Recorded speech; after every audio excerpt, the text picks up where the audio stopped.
At a party surrounded by luxury, a cruel plan was carefully crafted. But what was meant to be a spectacle of humiliation turned into an unexpected twist. Two small faces in wheelchairs carried a truth that couldn't be ignored. And in front of high society, the truth shocked everyone. Before you hear this story, don't forget to subscribe to the channel for more stories that touch the heart.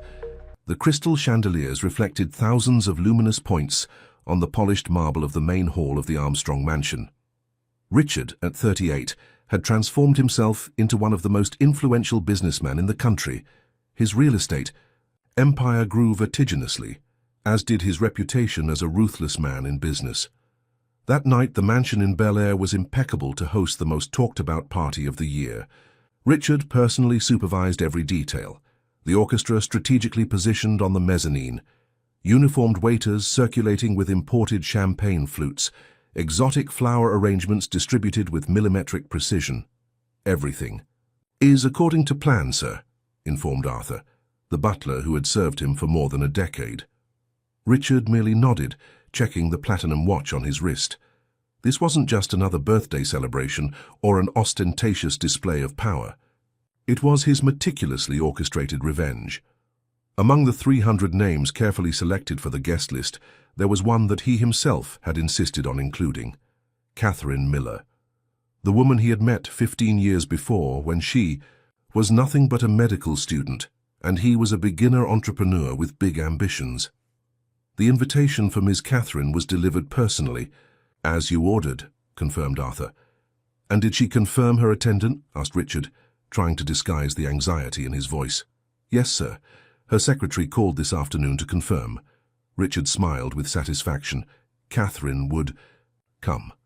After 15 years, she would finally see everything he had achieved after leaving her behind. Little Catherine, with her modest dreams and simple life, would witness firsthand the empire he had built. A clear demonstration that he had made the right decision in abandoning her when she had become an obstacle to his plans. The first guests began to arrive. Prominent figures of Los Angeles society, influential politicians, celebrities, all paraded their gala attire and dazzling jewelry. Richard received them with the smoothness of an experienced host, distributing studied smiles and firm handshakes. Around 10 o'clock, when the hall was already buzzing with conversations and laughter, Richard spotted his father, Theodore Armstrong, patriarch and original founder of the Armstrong Group. Approaching his father with a glass of whiskey in his hands, Richard felt a mixture of respect and competitiveness. "Quite a party, son," commented Theodore. "But I presume there's something more behind so much splendor." Richard didn't respond immediately. His father had always been too perceptive. "Just celebrating our achievements, father. The acquisition of the Silver hotel chain has definitely put us on the international map." Theodore nodded, not entirely convinced. "I saw some interesting names on the guest list." "Like who?" Richard tried to sound disinterested. "Catherine Miller, respected doctor now from what I've heard, pediatric neurologist. A curious choice. For a business party, don't you think?" Richard adjusted his tie knot, slightly uncomfortable. Diverse contacts are always useful. Theodore observed his son for a few moments and then changed the subject, commenting on the new corporate acquisition. Richard breathed a sigh of relief, but his attention remained divided, his eyes constantly turning to the entrance of the hall. It was shortly after 11 when she finally arrived. Catherine Miller entered the hall wearing a simple yet elegant navy blue dress. At 36, she maintained the same serene beauty that Richard remembered, although now there was a confidence in her gaze that he didn't recognize. What Richard didn't expect, however, was that she wouldn't be alone. By her side, a tall and handsome man whom Richard didn't know was pushing not one but two wheelchairs. Seated in them, with impeccable posture, were two boys of approximately 14 years. Richard felt the blood freeze in his veins.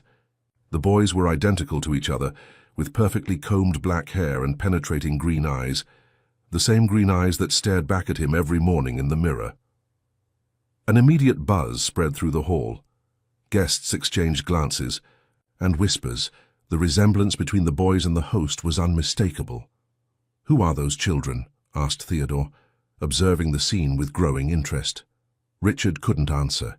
His eyes were fixed on the boys, on the way their features reflected his own as a teenager, on the way their hands moved when gesturing, on the shape of the smiles they offered timidly when noticing the attention they received. Catherine advanced through the hall with the dignity of someone who wasn't intimidated by the luxurious environment. The man accompanying her remained close, attentive to the boys in the wheelchairs. The four moved as a cohesive unit, a family.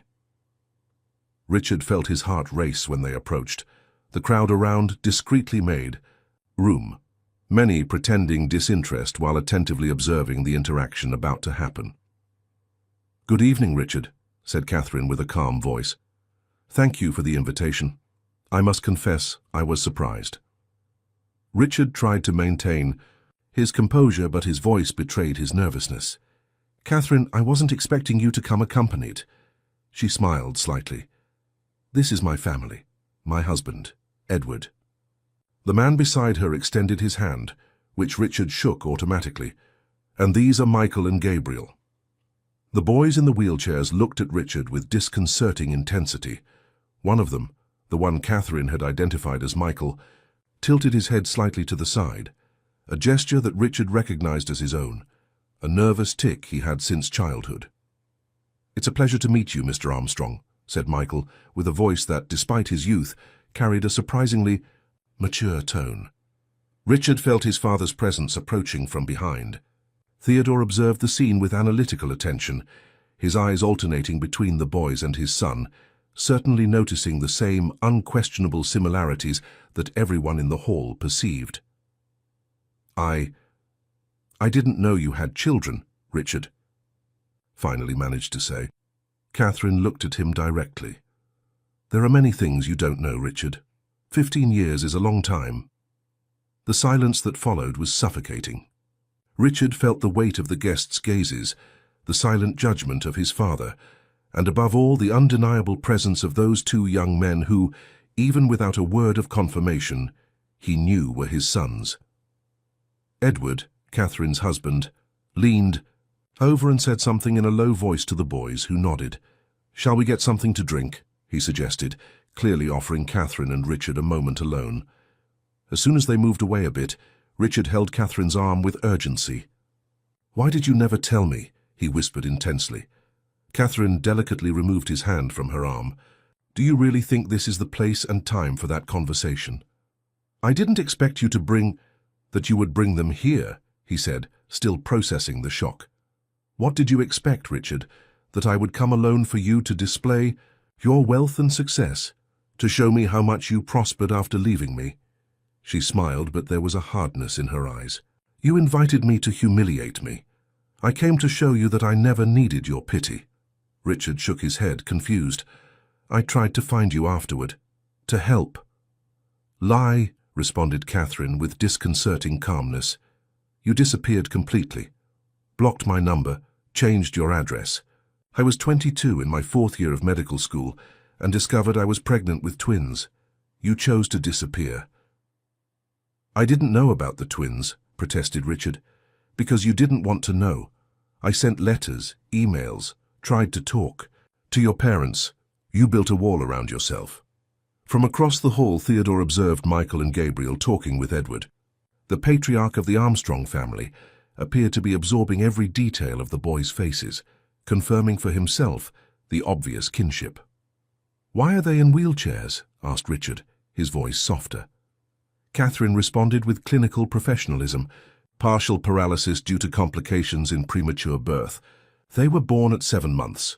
Were in the neonatal ICU for almost 2 months."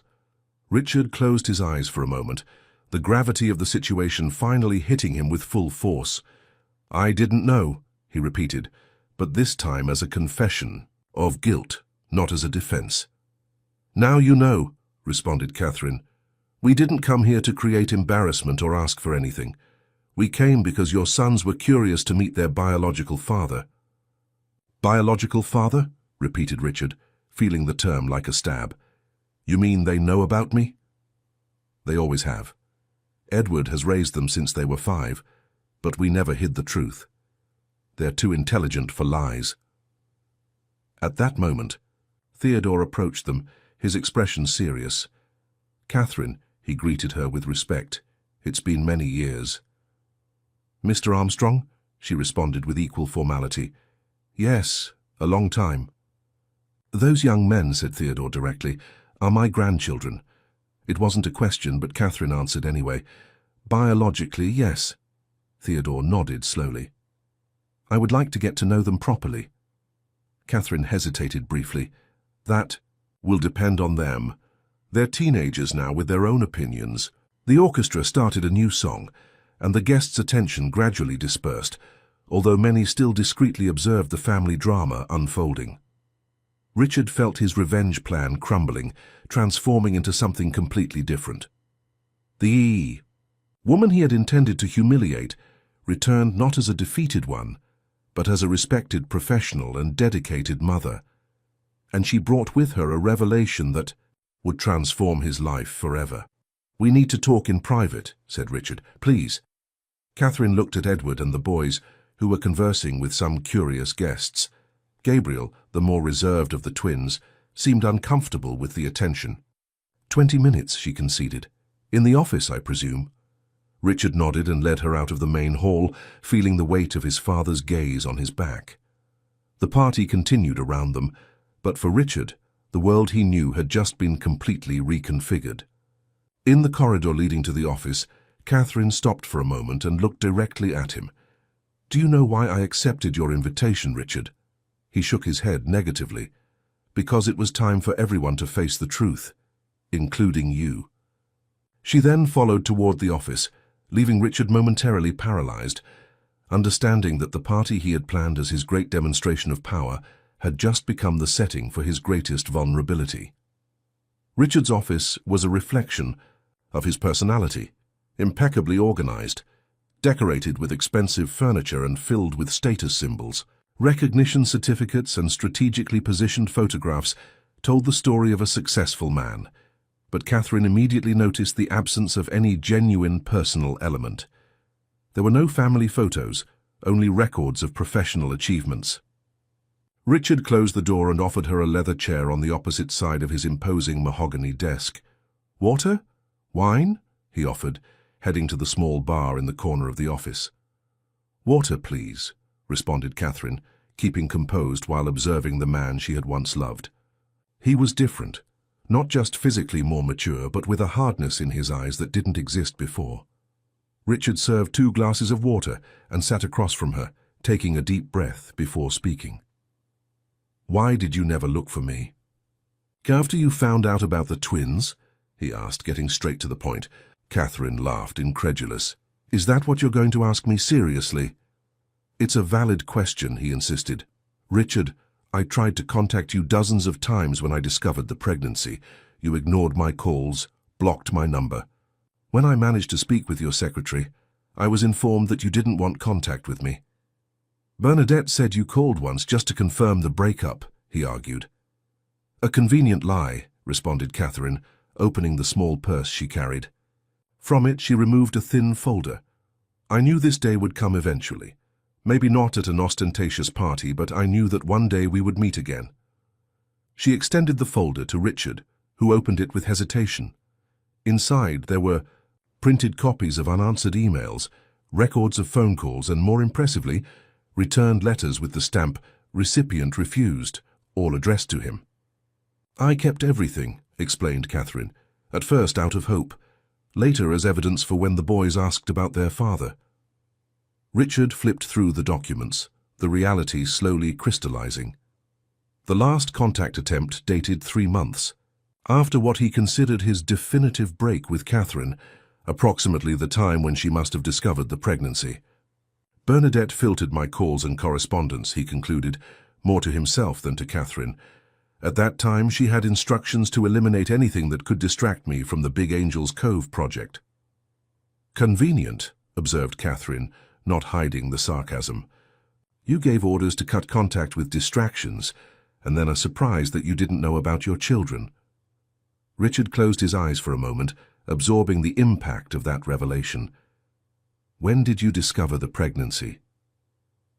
6 weeks after you disappeared. It was at the end of the semester with decisive exams ahead. At first I thought it was stress. And during the pregnancy, how was it? Catherine adjusted herself in the chair, difficult memories returning to the surface. It was complicated from the beginning. The doctors soon discovered it was a twin pregnancy, and my blood pressure began to rise. In the 5th month, I was diagnosed with preeclampsia. Richard listened attentively, the weight of 15 years of absence falling on his shoulders with each word. In the 7th month, I had to be hospitalized in an emergency. The babies were born prematurely, weighing less than 5 pounds each, she continued. They were in the incubator for almost 2 months. I went from college to the hospital every day. How did you manage? Asked Richard, genuinely impressed. I had no choice, responded Catherine simply. My mother temporarily moved into my small apartment. We slept in shifts, so there was always someone taking care of them while I studied or did hospital duty. Richard shook his head, trying to imagine that young medical student he had known facing a high risk. Pregnancy alone while struggling to complete her education. And about their condition, the wheelchairs? Catherine sighed. The doctors suspected hypoxia during birth, lack of adequate oxygenation. Initially, we noticed only mild delays in motor development. At 2 years, when other children were already walking safely, they were still crawling. The diagnosis came shortly after, mild cerebral palsy, mainly affecting the lower limbs. And there's no treatment? Asked Richard, feeling a lump in his throat. There are treatments, not cures, corrected Catherine. They've been doing physical therapy since they were 2. Michael can take a few steps with support, in controlled sessions. Gabriel has more difficulty, but both have perfect cognition. They're brilliant, actually. Michael has already won 3 state chess championships in the adapted category. Despite the shock and guilt, Richard couldn't contain a subtle smile of pride. Chess? I used to play when I was their age. I know, responded Catherine. I told them that. Gabriel prefers programming. He developed an app that helps children with disabilities communicate in classrooms. He received a mention from the Department of Education last year. The silence that followed was charged with contradictory emotions. Richard stood up and walked to the large window that overlooked the illuminated gardens of the mansion. Outside, the party continued, oblivious to the drama unfolding in the office. Why now, Catherine? Why accept my invitation after so long? Catherine stood up too, but kept her distance. The boys started asking more questions about you in recent years. Adolescence, identity issues, you know. When your invitation arrived, it was Michael who insisted we should come. And Edward, your husband, didn't object. Edward is a neurosurgeon. We met during my residency. He always knew about you and about the boys. When we got married, the twins were 5 years old. He loves them as legitimate children, never made a distinction. Richard turned to face her. He's a lucky man. He was there when I needed him, responded Catherine simply. It's not a matter of luck, but of choices. The implication of those words did not go unnoticed by Richard. What do you want from me now? He finally asked. Catherine smiled with serenity. I don't want anything. I have a successful career as a pediatric neurologist, a happy marriage, and 2 wonderful children. This visit is not about me. The boys, then? They have the right to know you, if they so wish. Not to receive your money or your name, but to understand that part of their own history. Richard ran his hand through his hair, a gesture that Michael had inherited from him. I don't know how to be a father, Catherine. I have no idea what to do or say to them. Nobody is born knowing.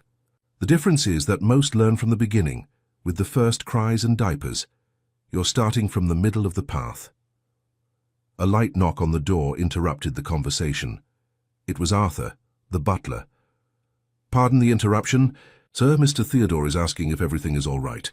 The guests have noticed your prolonged absence. Richard made a gesture dismissing the concern.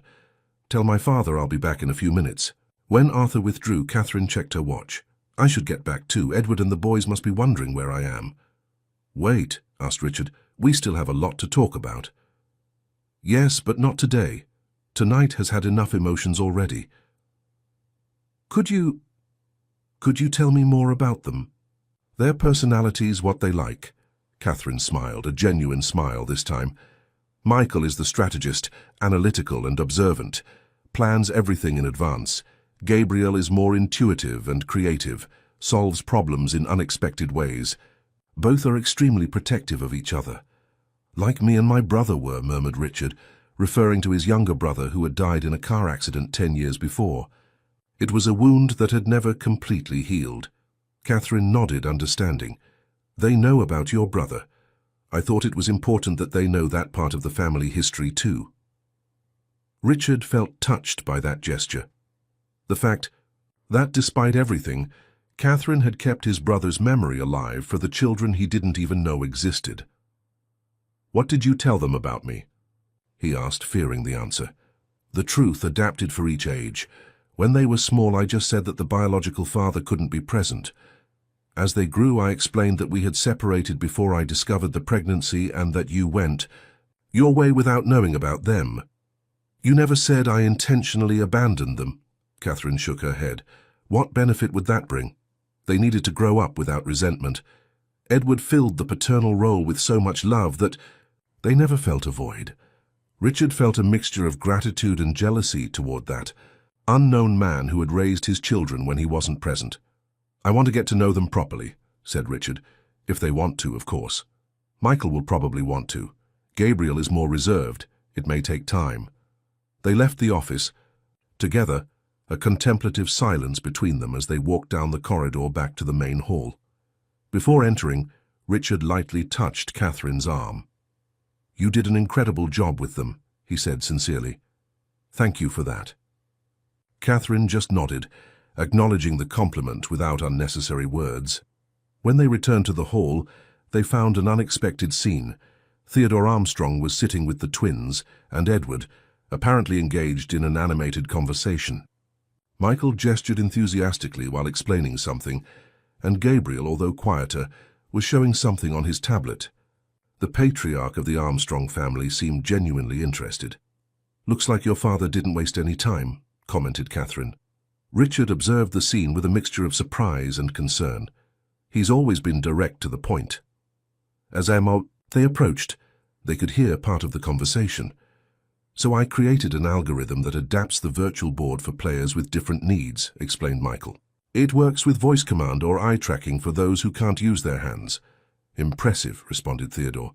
And you, Gabriel, Michael said you're the programmer of the duo. Gabriel, more shy, showed the application on his tablet. This is ComCare. It facilitates communication in the classroom for students with speech or mobility difficulties. Theodore nodded with approval. You've inherited the analytical intelligence of the Armstrongs and your mother's empathy, a powerful combination. Richard and Catherine exchanged glances, surprised by Theodore's quick acceptance. Grandpa was telling us about the company, said Michael, noticing Richard's approach and addressing him without embarrassment. The word grandpa fell like a bomb in the middle of the conversation. Grandpa? Repeated Richard, looking at his father for explanation. Theodore shrugged. That's what I am, isn't it? Grandfather to these extraordinary young men. We're just getting to know each other. Edward, until then silent, stood up and extended his hand to Catherine. I think it's getting late for the boys. Tomorrow we have Michael's physical therapy at 8. Catherine nodded, grateful for her husband's sensitivity in perceiving that the situation was already emotionally draining for everyone involved. Can we meet again? Asked Richard, addressing the twins directly. I'd like to get to know you better. Michael responded immediately. Of course, can we play chess? It would be an honor, responded Richard, genuinely touched by his son's enthusiasm. Gabriel hesitated before speaking. Do you understand programming? Richard smiled. I may not be an expert, but I have an entire development team that would be impressed with your work. A small smile appeared on Gabriel's face, the first directed at Richard since they had arrived. Catherine began to organize their departure, helping Edward with the wheelchairs. Theodore, surprisingly, insisted on accompanying them to the door. You are welcome to this house at any time, said the patriarch to the twins. This is also your house, Richard observed, astonished. how his father, always so formal and distant, showed a warm facet that he had rarely exhibited to his own children. When the four finally withdrew, the guests began to speculate openly. The buzz grew as Richard remained motionless in the center of the hall, trying to process the turnaround his life had just undergone. Theodore returned to his side a few minutes later. "We need to talk," said the patriarch seriously. "But not here. Not now." "Did you know?" asked Richard. "All these years, did you know about my children?" Theodore looked at his son with an enigmatic expression. "This is a conversation for after your guests leave. Now be the host you should be." The rest of the party passed like a blur for Richard. He smiled automatically, answered questions with polite evasions, and toasted when necessary. But his mind was elsewhere, revisiting the past and imagining a future he had never considered possible. When the last guest finally left, it was already past 3 in the morning. Richard found his father in the office, helping himself to some cognac. "Did you know about the twins?" Richard asked again, without preamble. Theodore took a long sip before answering. "Catherine tried to contact me and your mother when you abandoned her. At the time, I considered it just another ex-girlfriend trying to recover a relationship. Your mother wanted to investigate, but I convinced her not to interfere." "Why?" "Because you were finally focused on business, taking on responsibilities. I didn't want distractions." Richard felt a wave of anger rise through his body. "So you also knew, and hid it from me?" "I wasn't certain about the pregnancy," Theodore defended himself. "When I heard rumors about her having children, you were already engaged to Christine. It seemed better to leave the past in the past." "Better for whom?" challenged Richard. "I lost 15 years of my children's lives because you decided it was better this way?" Theodore didn't back down. "You chose your path when you abandoned that girl to dedicate yourself to business. I just respected your choice." The revelation hit Richard like a punch. Part of the blame was his, undeniably, but discovering that his own father could have changed the course of events made everything even more bitter. "What do you intend to do now?" asked Theodore, shifting the focus of the conversation. Richard looked out the window, observing the sky that was beginning to lighten on the horizon. "What can I do? They have an established life, a father who raised them, a functional family." "They are Armstrongs," affirmed Theodore. "Regardless of the surname they carry, they have a right to our legacy." Richard faced his father with disbelief. "Is that what this is about? The continuity of the Armstrong empire? 2 teenagers you just met suddenly become important because they share our blood?" "Don't be naive," retorted Theodore. "Of course that matters. But beyond that, I saw something in those young men, Richard. An intelligence, a sensitivity that our family needs." Richard loosened his tie, feeling suffocated by the weight of the revelations and implications. "I need to process all of this. I don't even know where to begin." "Begin at the beginning," advised Theodore, "by getting to know your children." Through the office window, the first rays of sunlight began to illuminate the garden of the mansion. The party that Richard had planned as a celebration of his success and a humiliation for Catherine had transformed into the beginning of a completely different journey. One he had never anticipated, but which now presented itself as the greatest challenge of his life. 3 days after the party, Richard parked his Porsche in front of a residential building in Beverly Hills. The building, although well-maintained, did not display the luxury he was used to.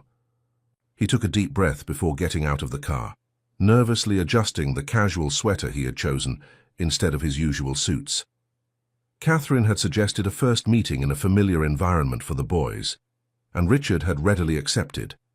On the way to the apartment, he remembered the last conversation with his father. "Don't try to buy them with expensive gifts," Theodore had advised. "They need your presence, not your money." Coming from the man who had always substituted affection with material goods, that advice sounded surprisingly wise.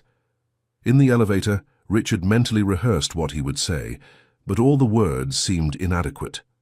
How to introduce himself to 2 teenagers who were his biological children, but who had grown up calling another man father. Catherine opened the door before he even rang the doorbell. "Punctual," she observed. "That's new." "Some things change." In 15 years, he responded, trying to ease the tension with a shy smile. The apartment was spacious and adapted to the twins' needs, with wide doors and corridors without obstacles. The decoration blended modern elements with welcoming touches, very different from the calculated coldness of Richard's mansion. In the center of the living room, Michael and Gabriel waited in their wheelchairs. Michael wore a T-shirt with the logo of a chess championship, while Gabriel had opted for one with programming references. Both observed Richard with distinct expressions, Michael with open curiosity, Gabriel with cautious reserve. "Hello," said Richard, feeling strangely vulnerable. "Thank you for receiving me." "Did you bring the chessboard?" asked Michael directly, dispensing with formalities. Richard smiled, relieved by his son's practical approach. "Yes, it's in the car, and I also brought something for you, Gabriel." Gabriel raised an eyebrow, curious despite his reserve. "What is it?" "Get your things from the car, Richard," suggested Catherine. "Meanwhile, I'll prepare some coffee." When Richard returned with an old chessboard and a wrapped box, he noticed that Edward wasn't present. As if reading his thoughts, Catherine clarified, "Edward is at the hospital, 24-hour shift." Richard nodded, secretly relieved not to have to face the man who had raised his children. The situation was already emotionally complex enough. "This board belonged to my grandfather," explained Richard, placing the chess set on the center table. The pieces were of noble wood, hand-carved with details in ivory. Michael moved his chair closer, eyes shining with admiration. "It looks like an original Staunton from the 50s. "Exactly," confirmed Richard, impressed. "How do you know?" "I study the history of chess beyond the strategies," responded Michael casually. "May I touch it?" "It's yours now," said Richard. "If you want it, of course." Michael looked at Catherine, who nodded subtly. "Thank you," he said, beginning to examine the pieces with reverence. Gabriel observed the scene with a neutral expression. Richard approached him with the wrapped package. "I didn't know exactly what you would like," he admitted, extending the gift. "I hope I got it right." Gabriel opened the wrapping with methodical care. Inside, there was an augmented reality development kit specific for inclusive applications. "It's the AR kit adaptive," murmured Gabriel, genuinely surprised. "How did you know?" "I researched about the application you developed," explained Richard. "I thought this might help expand the functionalities." A small smile appeared on Gabriel's face. "It's hard to find in the United States." "I have some contacts," responded Richard modestly. Catherine returned with a tray of coffee and observed the interaction with a mixture of relief and caution. The gifts had been chosen with sensitivity. They weren't just expensive items, but demonstrated a genuine effort of connection. "So," Richard sat on the sofa holding his coffee cup, "I'd like to get to know you better. Can you tell me about school, friends, what you like to do?" In the 40 minutes that followed, Richard listened attentively while the twins shared details about their lives. Michael spoke enthusiastically about adapted chess competitions, his plans to become a Grand Master, and the strategy he had developed to compensate for the difficulty in moving the pieces. An authorized assistant could move the pieces following his instructions. Gabriel, initially more reserved, gradually became animated when talking about his digital inclusion project.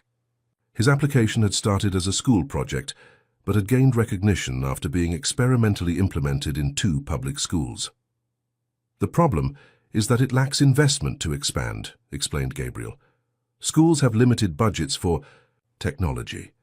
Richard absorbed every word, alternating between pride for his children's talents and sadness for the lost years. Behind each achievement they mentioned, there were precious memories in which he had not participated. "And you?" asked Michael suddenly. "Mum said you build buildings." Richard smiled at the simplification. "Basically, yes. The Armstrong Group develops real estate projects, residential, commercial, hotels." "Like the Marina Bay complex?" questioned Gabriel, referring to the most recent and ambitious project of the company. "You know about it?" Richard was surprised. Gabriel shrugged. "I read about the residential automation system you're implementing there. It seems interesting, but not very inclusive." Richard blinked, caught by surprise by the critical observation. What do you mean? The system is primarily based on touch commands on fixed panels at a standard height, explained Gabriel. Not very useful for someone in a wheelchair or with motor limitations. Catherine observed the interaction with discreet interest, allowing the conversation to flow naturally. You're right, admitted Richard after reflecting. We never properly considered that aspect. Most people don't consider it, responded Gabriel without resentment. That's why I develop adaptive solutions. Richard felt an idea taking shape. Would you be interested in consulting our development department about this? We could implement your suggestions in the project. Gabriel's eyes lit up with possibilities. Seriously? Absolutely. In fact, if you two want, I'd love to show you how the company works someday. Michael looked at his brother with enthusiasm. Can we go, Mom? Catherine hesitated briefly. If you want to and Richard can adapt the visit for your needs. I can guarantee total accessibility, Richard promptly assured. We'll make the necessary adjustments. The conversation continued for some time until Michael challenged Richard to a chess match.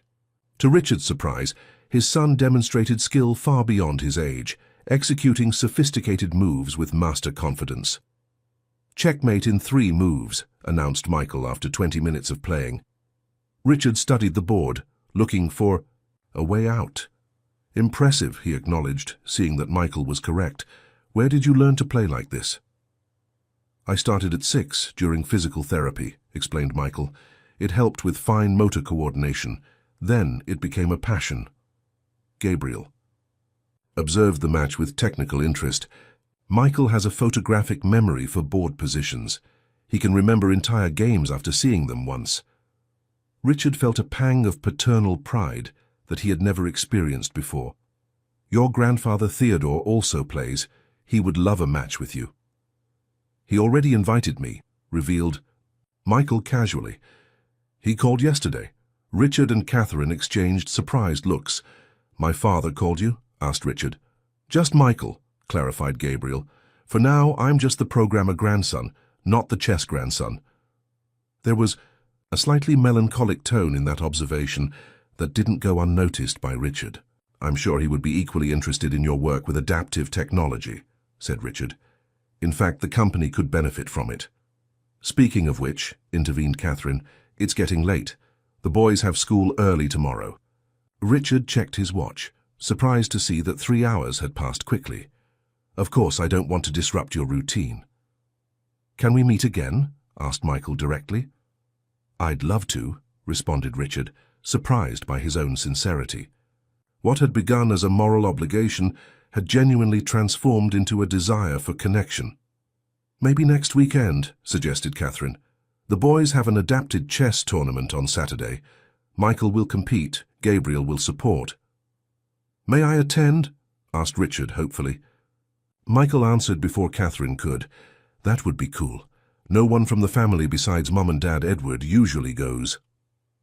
The casual mention of Dad Edward caused a strange sensation in Richard, a reminder of his absence in raising his children.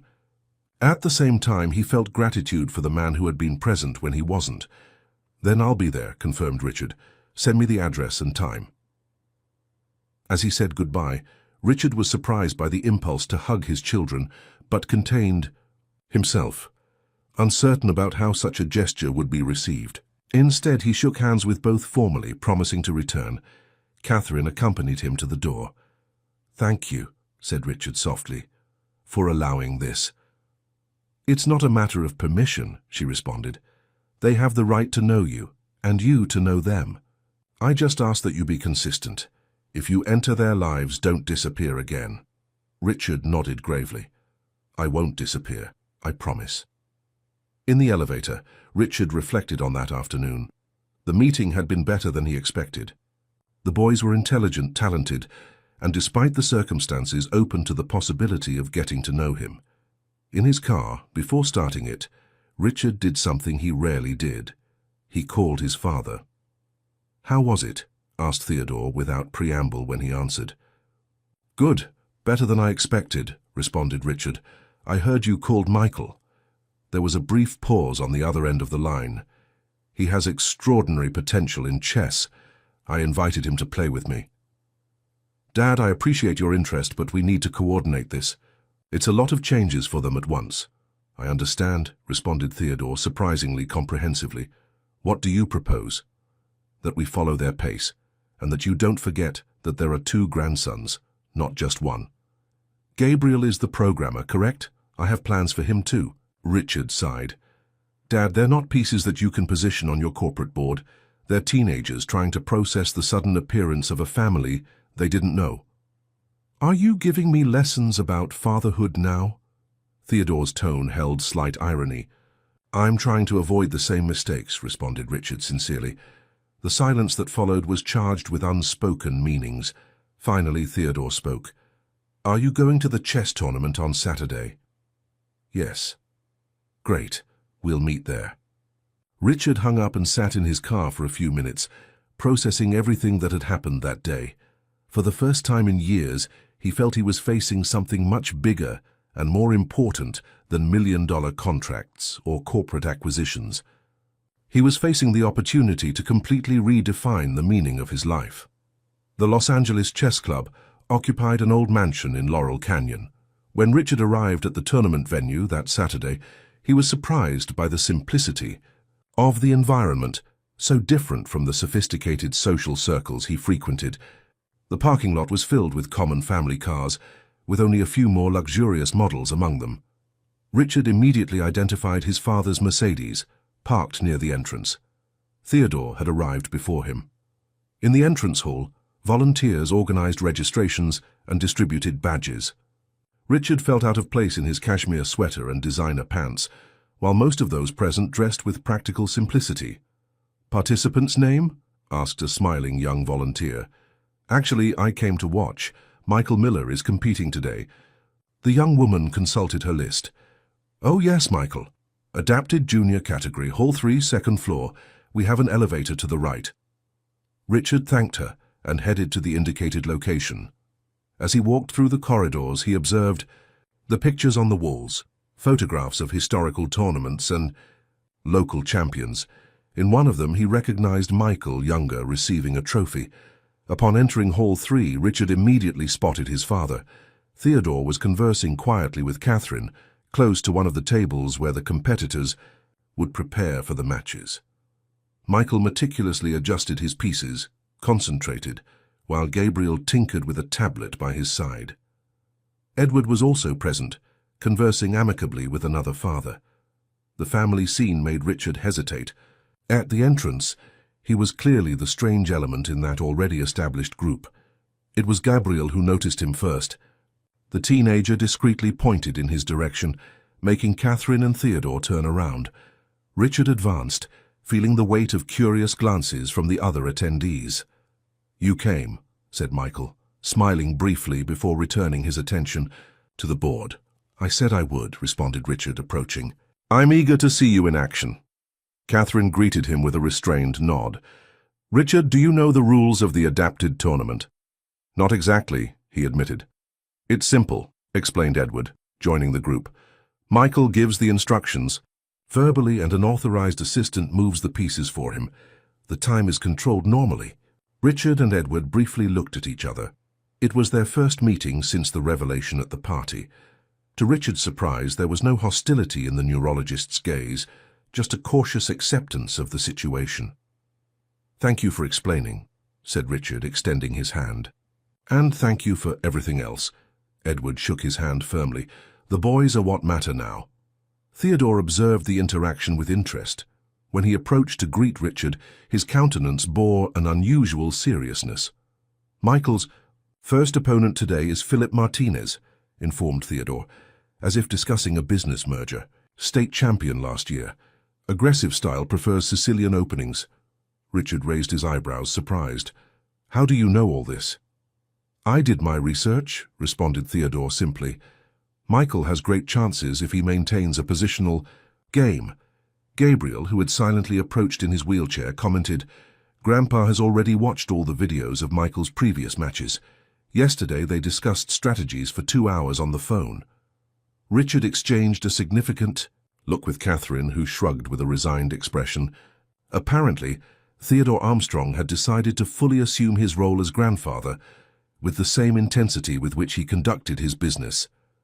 The tournament began punctually. The tables were arranged to allow easy access for competitors with reduced mobility. Richard sat between his father and Gabriel, while Catherine and Edward occupied places on the other side. "Is Michael nervous?" Richard asked Gabriel in a low voice as the competitors prepared. "No more than usual," responded Gabriel without taking his eyes off the tablet. "He has a pre-match ritual. He's visualizing the first 15 possible moves." "And what are you doing there?" Richard indicated the tablet with curiosity. "Statistical record. I track all moves and then we analyze the decision-making patterns together." Richard smiled, impressed with the dedication. "You guys are quite a team." "We always have been," responded Gabriel simply. Then he added in a lower tone, "We had to be." Michael's initial match was relatively quick. His opponent, clearly nervous, made a mistake in the middle game that Michael exploited relentlessly. In less than an hour, the result was defined. "Checkmate in 3, announced Michael, calmly. His opponent studied the board for a few moments before extending his hand in recognition of defeat. "Brilliant," murmured Theodore, who had remained completely absorbed during the entire match. "He could have won 5 moves earlier," observed Gabriel to Richard, "but Michael likes to build elegant endings." While waiting for the next round, Richard took the opportunity to talk more with Gabriel, who remained somewhat distant. "Do you play too?" he asked. "I know the rules, but I don't have Michael's patience," responded Gabriel. "I prefer problems with multiple solutions, not just one perfect sequence."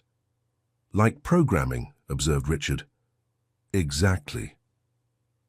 A small pause established itself between them before Gabriel continued in a more personal tone. "Do you really think my application could be useful in your real estate projects?" "Absolutely," confirmed Richard. "In fact, I've been thinking about it since our conversation. If we can integrate digital accessibility solutions from the conception of the projects instead of adapting them afterward, we would create genuinely inclusive environments." Gabriel's eyes lit up with the potential of the idea. Most construction companies only implement the minimum required by law, and usually as posterior adaptations, not as part of the original design, agreed Richard. "We could change that." "Are you serious or just trying to impress me?" asked Gabriel directly, with the frankness characteristic of his age. Richard smiled at his son's transparency. "A bit of both, to be honest. I do want to impress you, yes, but I also see real value in the idea. It could be an important competitive differentiator for our developments." This honesty seemed to please Gabriel more than any empty promise would have done. "I have some prototypes I could show." "I'd love to see them," responded Richard, genuinely interested. From across the room, Catherine observed the interaction with a mixture of caution and hope. Edward held her hand discreetly. "Is everything okay?" he asked. "I'm still processing," admitted Catherine. "Seeing Richard interacting with the boys, it's strange. But maybe it's good for them," pondered Edward. "Getting to know their origins." Catherine nodded slowly. "You're being incredibly understanding about all this." Edward shrugged. "They're our children, Catherine. They always will be. Richard is just discovering that they're also his." The second round began, and Michael faced a more experienced opponent. The match was prolonged, requiring intense concentration. Richard observed his son fascinated, recognizing in him the same determination he had inherited from Theodore. During the lunch break, the group headed to the club's snack bar. The interaction was still somewhat awkward. Two distinct family, nuclei trying to navigate a new configuration. "Michael is playing exceptionally well today," commented Theodore while they ate. "The opening in the second match was particularly intelligent." "He's been working on that variation for months," explained Edward, surprising everyone by directly engaging with Theodore. "We usually analyze classic matches together on Wednesdays." Theodore looked at Edward with renewed interest. "Do you play?" "As an amateur," responded Edward. "That's how I approached the boys when I met Catherine. Michael challenged me to a match before even letting me formally introduce myself. The entire table laughed at the story, briefly alleviating the tension. Richard observed with curiosity the interaction between his father and Edward, two completely different men, united by affection for his children. The tournament semi-final was the most difficult match for Michael. His opponent, an older boy with experience in national competitions, pressed him hard. At one point, Michael seemed to be at a clear disadvantage. "He's in trouble," murmured Theodore, tense. Gabriel, however, remained calm. "Wait," he said simply. And indeed, after some moments of intense concentration, Michael executed a surprising sequence of moves that completely reversed the situation. His opponent, visibly shocked, fought for a few more moves before recognizing the inevitable defeat. "How did you know?" asked Richard to Gabriel, amazed. "Michael always seems to be at a disadvantage before his best moves," explained Gabriel. "It's part of his strategy, creating the illusion of vulnerability." Richard couldn't help but notice the parallel with business situations he had faced. Sometimes, strategically appearing weak could be an advantage. The tournament final was scheduled for late afternoon. During the break, Richard found a moment to speak privately with Michael. "I'm impressed," he said sincerely. "Your talent is extraordinary."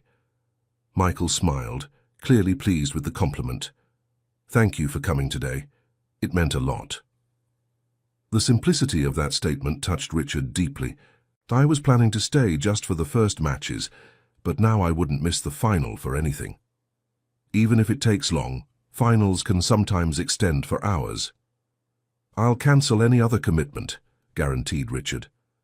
Michael nodded, satisfied, and then asked something unexpected. "Did you play when you were my age?" "A little," admitted Richard. "Never in tournaments, just with my grandfather and my brother." "Mum told us about your brother," said Michael softly. "I'm sorry." Richard felt a lump in his throat at the mention of his deceased brother. "Thank you. He would have loved to meet you too." A brief silence established itself between them before Michael asked, "What was he like?" Richard smiled, recalling precious memories. "Very different from me. More artistic, less competitive. He played the piano wonderfully well." "Like Gabriel," observed Michael. "Gabriel plays the piano?" Richard was surprised by this unknown information. "Electronic keyboard. He taught himself using online tutorials. He doesn't tell anyone because he thinks he doesn't play well enough yet." This small revelation, a hidden talent of his more reserved son, touched Richard in an unexpected way. There were so many aspects of the boys' lives that he still didn't know, so many facets of their personalities yet to discover. The tournament final was tense and exciting. Michael faced a young prodigy from San Francisco in a match that attracted the attention of all present. For more than 2 hours, the two competitors demonstrated exceptional skill. When it finally came to an end with Michael's victory, the room exploded in applause. Catherine and Edward were the first to hug him, followed by Gabriel. Richard and Theodore waited their turn, still uncertain about their place in that family ritual. It was Michael who extended his hand to them, inviting them to share his joy. The simple but deeply symbolic gesture did not go unnoticed by anyone present. In the award ceremony, Michael received his trophy with a discreet smile.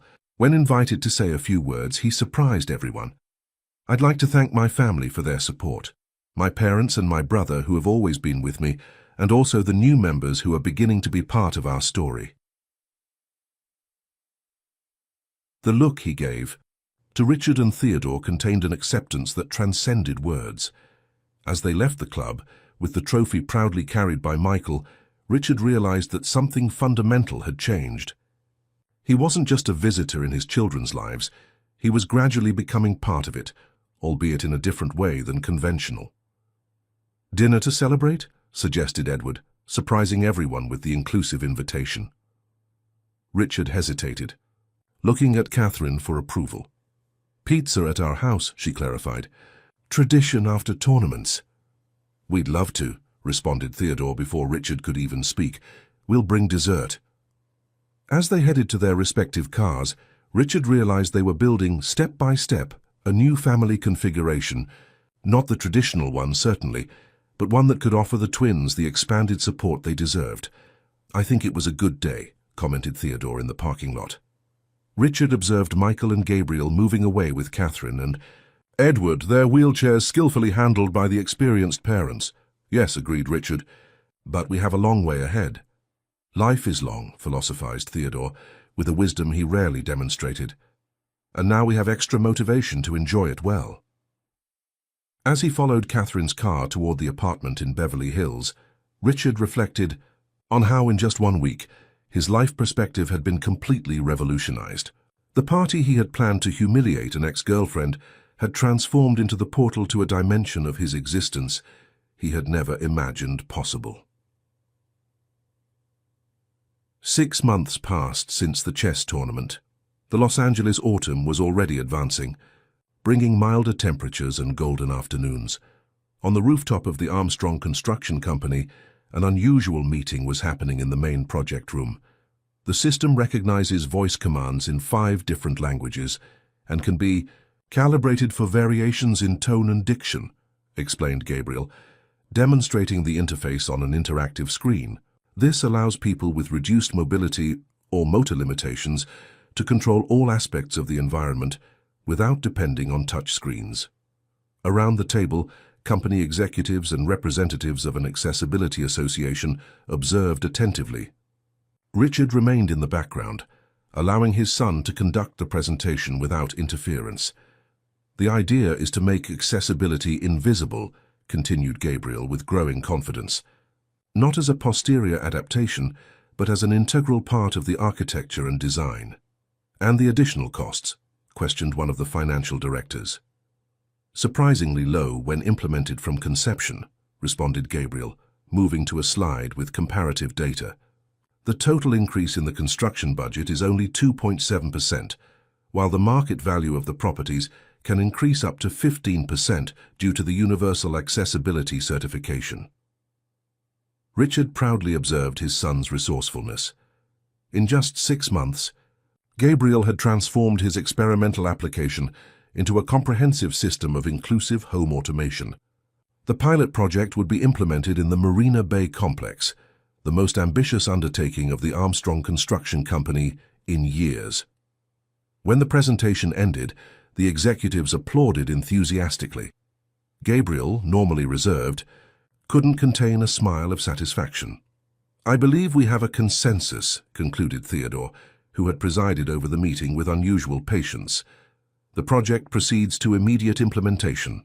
After the final greetings and the exit of the executives, Richard approached his son. "You crushed it," he said simply. "I managed to control the nervousness," responded Gabriel. "Grandpa gave me some tips before about how to deal with the board of directors." Richard raised his eyebrows, surprised and slightly amused by the mention of Grandpa, a term that still sounded strange when applied to Theodore Armstrong. "I bet he did. And I know those tips well. I heard many of them over the years." Theodore approached the two, adjusting with dignity the knot of his Italian silk tie. "Gabriel has a natural instinct for business. He sees solutions where others see only problems." The compliment coming from Theodore, a man notoriously stingy with recognition, made Gabriel blush slightly. "Michael called twice during the meeting," informed Theodore, consulting his phone. "Something about the early arrival of the coach from the U.S. adapted chess team." "Is that today?" Gabriel checked the clock, concerned. "I promised I would be there to record the training session." "Go," authorized Richard. "The driver is waiting downstairs. I can finalize the details here and meet you later at the club." Gabriel nodded, already directing his wheelchair to the elevator, when he stopped briefly. "Dad, will you be able to go to the national selection next month? It's in San Francisco." The word "Dad" still caused a small jolt in Richard, a mixture of joy and responsibility that he was still learning to manage. "I wouldn't miss it for anything," he responded, sincerely.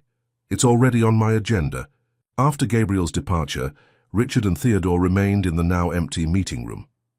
"He has impressive strategic vision," commented Theodore, observing the graphics Gabriel had presented. "He can see practical applications where specialists With decades in the market, see only theory. And Michael is about to become the youngest member of the National Adapted Chess Team, added Richard proudly. Impressive how they've overcome all adversities. Thanks to their mother, observed Theodore, surprising Richard with the recognition. Catherine did a remarkable job raising them alone for so many years. Richard nodded, remembering the celebration dinner after the tournament 6 months ago. That night, amid pizzas and awkward conversations, Catherine had shared some of the struggles of the early years, the devastating diagnoses, the medical interventions, the constant adaptations. Not alone, corrected Richard after a moment. Edward was present in all the important moments. Yes, agreed Theodore, with a new appreciation for the neurologist he had initially seen as an intruder. An admirable man. Richard smiled at this evolution in his father's thinking. The months of coexistence had profoundly transformed the dynamics between the families. What had begun as an uncomfortable arrangement had gradually become a relationship of mutual respect. I need to resolve some matters before going to the club, said Richard, checking his watch. Are you coming? Not today, responded Theodore. I have a video conference with European investors, but we'll all have dinner together. On Sunday, correct? Yes, at the beach house. Catherine confirmed they're coming. The beach house in Angel's Cove, previously the setting for Richard's extravagant parties, had recently been adapted for total accessibility, allowing the twins to enjoy weekends by the sea. The adaptation project, personally supervised by Gabriel, had become a case study in the company. When Richard arrived at the chess club, he found an environment of contained enthusiasm. Michael was focused on a demonstration match against the national team coach, while Gabriel meticulously recorded each move on his specialized tablet. Edward, coming directly from the hospital still in medical attire, discreetly waved to Richard. Upon seeing him enter, "How's it going?" asked Richard in a low voice, approaching. "Brilliantly," responded Edward with evident pride. "The coach is impressed. He said Michael has potential for international competitions." Richard felt a wave of satisfaction while observing the intense concentration on Michael's face. The young man had inherited not only his physiognomy, but also Theodore's unwavering determination. "Gabriel's presentation was a success," commented Richard. "The project was fully approved." "He was very nervous last night," revealed Edward. "Spent hours reviewing the data." "He didn't show it for a second." Richard marveled. "He conducted everything like an experienced executive." Edward smiled. "They've always been like that, exceeding expectations when under pressure." The two men observed the match in silence for a few minutes, united by shared pride. The relationship, between them initially tense, had evolved into a mutual respect that surprised them both. "Catherine mentioned you're thinking about a larger apartment," Richard commented casually. Edward nodded. "The boys will need their own spaces when they start college. The current one will be too small." Richard hesitated briefly before continuing. "We have a development being finalized in Westwood, fully adapted, following the standards Gabriel developed." "Richard," Edward began, his tone indicating he had detected the implicit offer.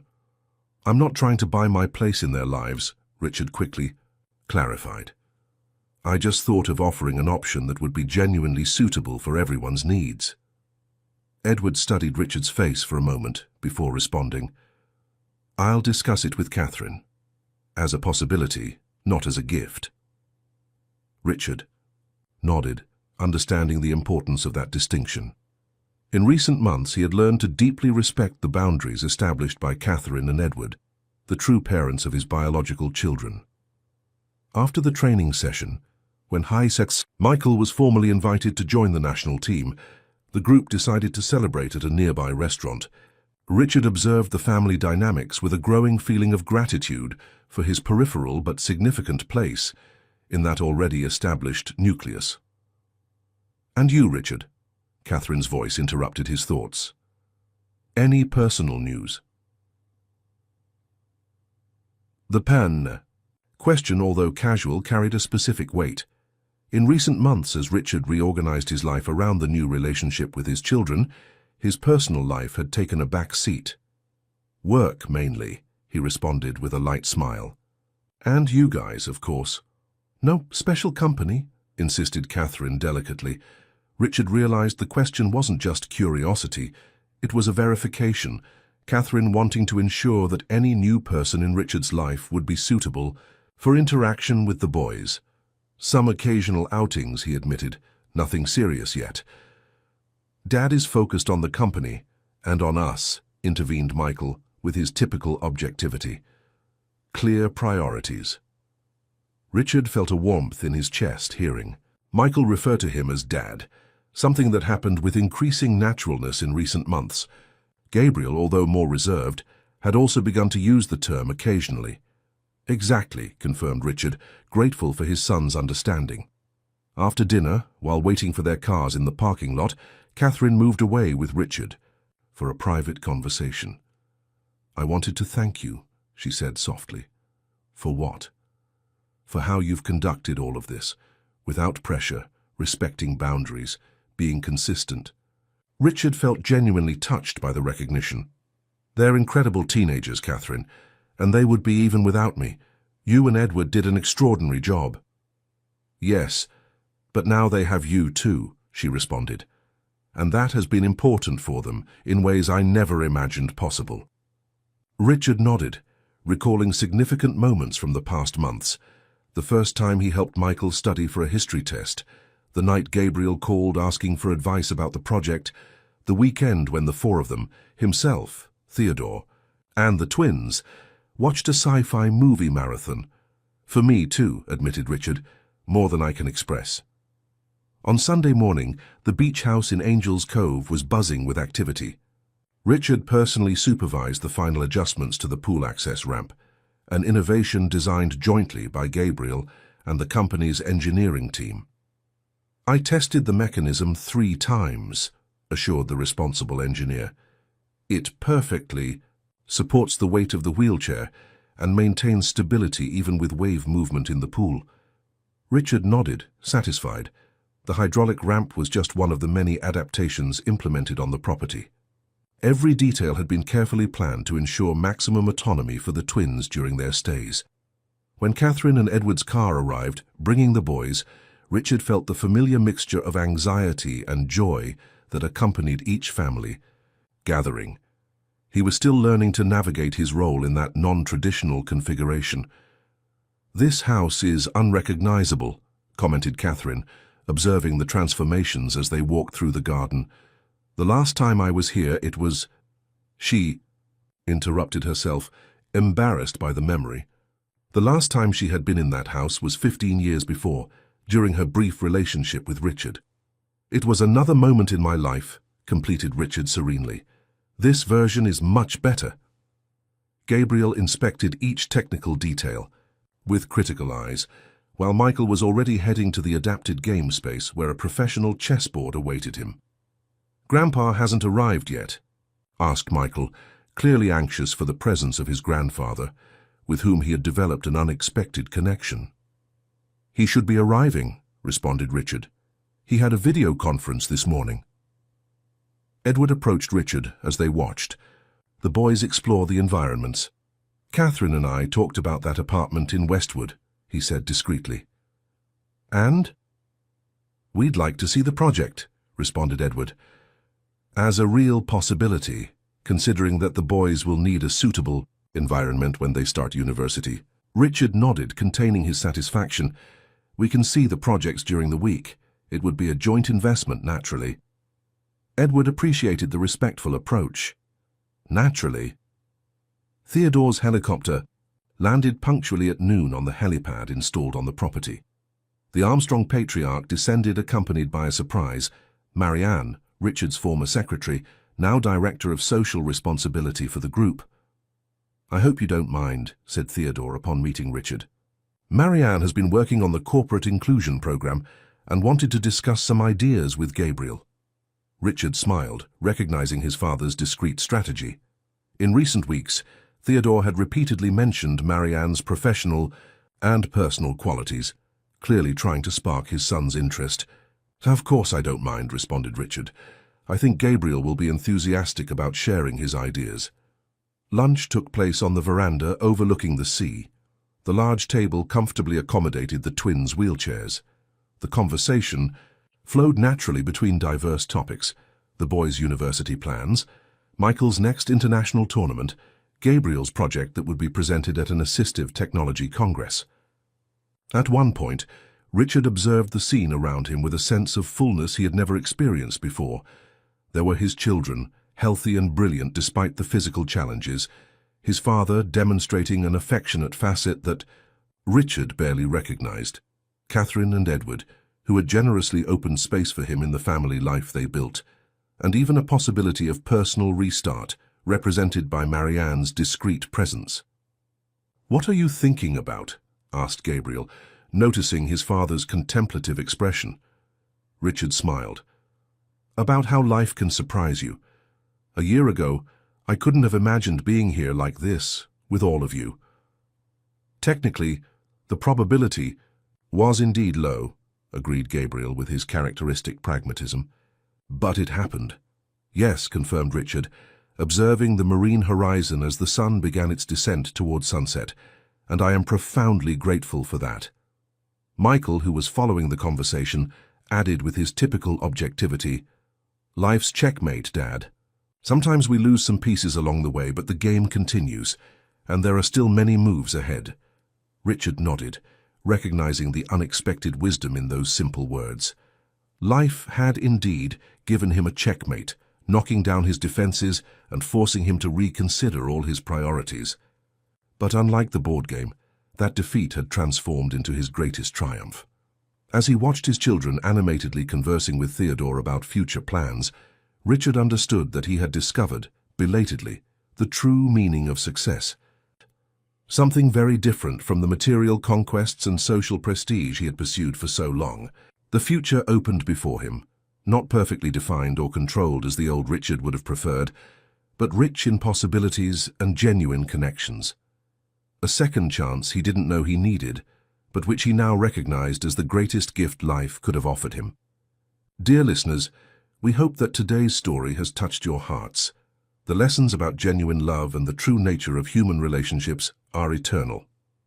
To continue this journey of emotions and reflections, we've prepared a special playlist with equally captivating stories. Find it by clicking on the link available in the description.